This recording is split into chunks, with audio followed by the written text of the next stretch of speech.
ನಮಸ್ಕಾರ ವೀಕ್ಷಕರೇ, Raghu Educare and public information YouTube ಚಾನಲ್ಗೆ ಮತ್ತೊಮ್ಮೆ ಸ್ವಾಗತ. ರೈತರಿಗೆ ಅತ್ಯಂತ ಪ್ರಯೋಜನಕಾರಿಯಾದ ಯೋಜನೆಯೊಂದರ ಬಗ್ಗೆ ಈ ವಿಡಿಯೋದಲ್ಲಿ ಮಾಹಿತಿ ಸಿಗಲಿದೆ. ಹೌದು, ಕೇವಲ 55 ರೂಪಾಯಿಗಳಿಂದ ಆರಂಭವಾಗುವ ಈ ಯೋಜನೆಯ ಮೂಲಕ ರೈತರು ವಾರ್ಷಿಕವಾಗಿ 36,000 ರೂಪಾಯಿಗಳನ್ನು ಪಡೆಯಲಿದ್ದಾರೆ. ಹಾಗಾದರೆ ಈ ಯೋಜನೆ ಯಾವುದು? ಈ ಯೋಜನೆಯಡಿಯಲ್ಲಿ 36,000 ರೂಪಾಯಿಗಳನ್ನು ಪಡೆಯಲು ಏನು ಮಾಡಬೇಕು? ಈ ಯೋಜನೆಗೆ ಸೇರಬೇಕೆಂದರೆ ಏನು ಮಾಡಬೇಕು, ಏನೆಲ್ಲ ದಾಖಲೆಗಳು ಬೇಕು ಎಂಬುದರ ಬಗ್ಗೆ ವಿವರವಾದ ಮಾಹಿತಿಯನ್ನ ಈ ವಿಡಿಯೋದಲ್ಲಿ ತಿಳಿಯೋಣ. ಹಾಗಾಗಿ ನೀವು ರೈತರಾಗಿದ್ದರೆ, ರೈತ ಕುಟುಂಬದವರಾಗಿದ್ದರೆ ಈಗಲೇ ಈ ವಿಡಿಯೋಗೆ ಲೈಕ್ ಮಾಡಿ, ಸ್ಕಿಪ್ ಮಾಡದೆ ವಿಡಿಯೋವನ್ನು ಕೊನೆವರೆಗೂ ನೋಡಿ ಮಾಹಿತಿಯನ್ನ ತಿಳಿದುಕೊಳ್ಳಿ.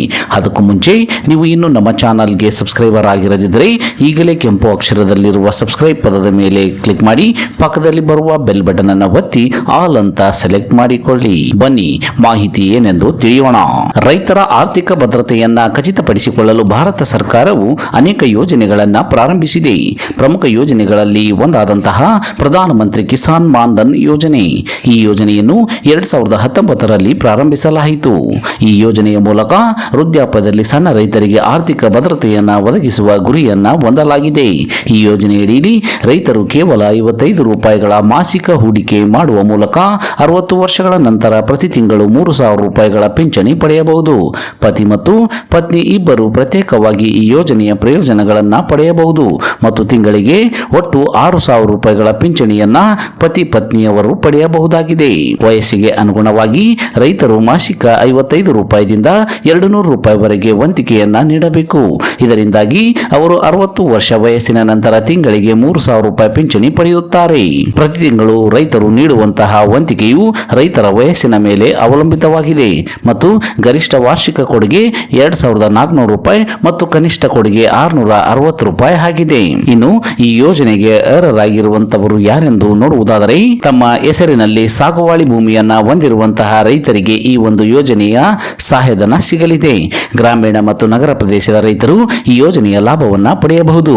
ಆದರೆ ರಾಜ್ಯ ಮತ್ತು ಕೇಂದ್ರ ಸರ್ಕಾರ, ಸಾರ್ವಜನಿಕ ವಲಯದ ಸಂಸ್ಥೆಗಳು ಮತ್ತು ಸರ್ಕಾರಿ ಸಂಸ್ಥೆಗಳ ಹಾಲಿ ಮತ್ತು ನಿವೃತ್ತ ಅಧಿಕಾರಿಗಳು ಈ ಯೋಜನೆಯ ಪ್ರಯೋಜನವನ್ನ ಪಡೆಯುವುದಿಲ್ಲ. ಇಷ್ಟೇ ಅಲ್ಲದೆ ಆದಾಯ ತೆರಿಗೆ ಪಾವತಿಸುವಂತಹ ರೈತರು ಮತ್ತು ಮಾಸಿಕ 10,000 ರೂಪಾಯಿಗಿಂತ ಹೆಚ್ಚು ಪಿಂಚಣಿ ಪಡೆಯುವ ವ್ಯಕ್ತಿಗಳು ಸಹ ಈ ಯೋಜನೆಗೆ ಅರ್ಹರಿರುವುದಿಲ್ಲ. ಠೇವಣಿದಾರರು 10 ವರ್ಷಗಳಿಗಿಂತ ಕಡಿಮೆ ಅವಧಿಯಲ್ಲಿ ಯೋಜನೆಯಿಂದ ನಿರ್ಗಮಿಸಿದರೆ ನಂತರ ಠೇವಣಿ ಮಾಡಿದ ಮೊತ್ತದೊಂದಿಗೆ ಉಳಿತಾಯ ಖಾತೆಯ ಬಡ್ಡಿ ದರದ ಪ್ರಕಾರ ಮೊತ್ತವನ್ನ ಪಾವತಿಸಲಾಗುತ್ತದೆ. ಹೀಗಾಗಿ ಬಹಳ ಉಪಯುಕ್ತವಾದ ಈ ಯೋಜನೆಯಡಿಯಲ್ಲಿ ರೈತರು ಮಾಸಿಕವಾಗಿ ಕಡಿಮೆ ವಂತಿಕೆಯನ್ನು ನೀಡುವುದರ ಮೂಲಕ ತಮ್ಮ ವೃದ್ಧಾಪ್ಯದಲ್ಲಿ ಪಿಂಚಣಿಯನ್ನ ಪಡೆಯಬಹುದಾಗಿದೆ. ಹೀಗಾಗಿ ರೈತರಿಗೂ ಸಹ ಪಿಂಚಣಿಯನ್ನ ನೀಡುವಂತಹ ಯೋಜನೆ ಇದಾಗಿದೆ. ಇನ್ನು ನೀವು ಈ ಯೋಜನೆಗೆ ನೋಂದಾಯಿಸಿಕೊಳ್ಳಬೇಕಾದರೆ ನಿಮ್ಮ ಹತ್ತಿರದ ಸಾಮಾನ್ಯ ಸೇವಾ ಕೇಂದ್ರಕ್ಕೆ ಹೋಗಿ ಅಲ್ಲಿ ಉಚಿತವಾಗಿ ನೋಂದಾಯಿಸಿಕೊಳ್ಳಬಹುದು. ನಿಮ್ಮ ಮತ್ತು ನಿಮ್ಮ ಕುಟುಂಬದ ವಾರ್ಷಿಕ ಆದಾಯ ಮತ್ತು ಭೂಮಿಗೆ ಸಂಬಂಧಿಸಿದ ಎಲ್ಲ ದಾಖಲೆಗಳನ್ನ ತೆಗೆದುಕೊಂಡು ಹೋಗಬೇಕು. ಹಣವನ್ನು ಸ್ವೀಕರಿಸಲು ನಿಮ್ಮ ಬ್ಯಾಂಕ್ ಖಾತೆಯ ಮಾಹಿತಿಯನ್ನು ಸಹ ತೆಗೆದುಕೊಂಡು ಹೋಗಬೇಕು. ಅರ್ಜಿ ನಮೂನೆಯಲ್ಲಿ ಆಧಾರ್ ಕಾರ್ಡ್ನೊಂದಿಗೆ ಲಿಂಕ್ ಮಾಡಿರುವಂತಹ ಬ್ಯಾಂಕ್ ಪಾಸ್ಬುಕ್ ಅನ್ನ ತೆಗೆದುಕೊಂಡು ಹೋಗಿ ಅಲ್ಲಿ ನಿಮ್ಮ ಹೆಸರನ್ನ ನೋಂದಾಯಿಸಿಕೊಳ್ಳಬಹುದು. ಇದರ ನಂತರ ನಿಮಗೆ ಪಿಂಚಣಿ ಖಾತೆ ಸಂಖ್ಯೆಯನ್ನ ಒದಗಿಸಲಾಗುತ್ತದೆ. ಈ ಖಾತೆ ಸಂಖ್ಯೆಗೆ ನೀವು 60 ವರ್ಷವಾದ ನಂತರ ಪ್ರತಿ ತಿಂಗಳು ನಿಮಗೆ 3,000 ರೂಪಾಯಿನಂತೆ ಪಿಂಚಣಿ ಜಮಾ ಆಗುತ್ತದೆ. ಹೀಗೆ ವಾರ್ಷಿಕವಾಗಿ ನೀವು 36,000 ರೂಪಾಯಿಗಳ ಪಿಂಚಣಿಯನ್ನ ಪಡೆದು ವೃದ್ಧಾಪ್ಯದಲ್ಲಿ ನೆಮ್ಮದಿಯ ಜೀವನವನ್ನ ಸಾಗಿಸಬಹುದಾಗಿದೆ. ಇದಿಷ್ಟು ಇವತ್ತಿನ ಪ್ರಮುಖ ಮಾಹಿತಿಯಾಗಿದ್ದು, ಆದಷ್ಟು ಈ ಮಾಹಿತಿಯನ್ನ ಎಲ್ಲ ರೈತ ಬಾಂಧವರಿಗೂ ತಲುಪುವವರೆಗೂ ತಪ್ಪದೇ ಶೇರ್ ಮಾಡಿ.